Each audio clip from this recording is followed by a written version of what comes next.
Hey everyone, welcome back to another tutorial from Apps Academy. Today in this video, I'm going to show you how to check transaction history in Booking.com.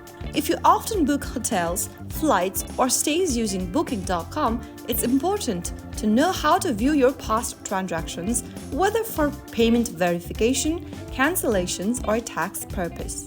First of all, open the Booking.com application on your device and log into your account. From the home page of Booking.com, tap on My Account or the profile icon at the bottom right corner. From the My Accounts page, click on Transaction under Payment Information. If you have any transactions made, you'll see the payment details, invoices, and transaction records related to that reservation. If you haven't done any booking yet, your transaction history will be empty, just like this. So that's how you easily find your transaction history on Booking.com. It is a simple process once you know where to look. If you found the video helpful, don't forget to like, share, and subscribe to our channel. I will be back again in the next episode. Thank you for watching.